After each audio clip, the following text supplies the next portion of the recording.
বৃষ্টি, এটা কিন্তু তোমরা একদম ঠিক কাজ করোনি। তোমরা তো জানো আজকে বাড়িতে পুজো, বাড়িতে কত লোক আসবে, কত কাজ আমাদের, এর মধ্যে এরকম বায়না করলে চলে বলো তো?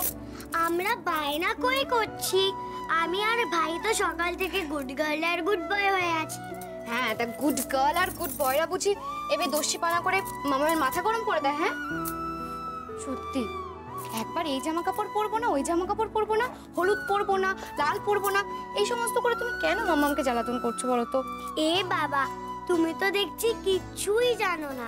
আর আজকে আমরা হলুদ জামা পরতেই বা যাবো কেন? গ্র্যানি, আমি আর ভাই এই দুটো সাদা জামা কিনে এনেছি আজ পরবো বলে, যাতে রং খেলার সময় লাল নীল সব রং আমাদের জামায় ভরে লেগে থাকে। কিন্তু তোর মাম্মাম যে বললো যে তোমরা নাকি সারা আলমারি ওলট পালট করে ফেলেছো, তাও জামা পছন্দ হয়নি? মাইনার মাইতে হাত দিলে মাহালুম করে ওঠে।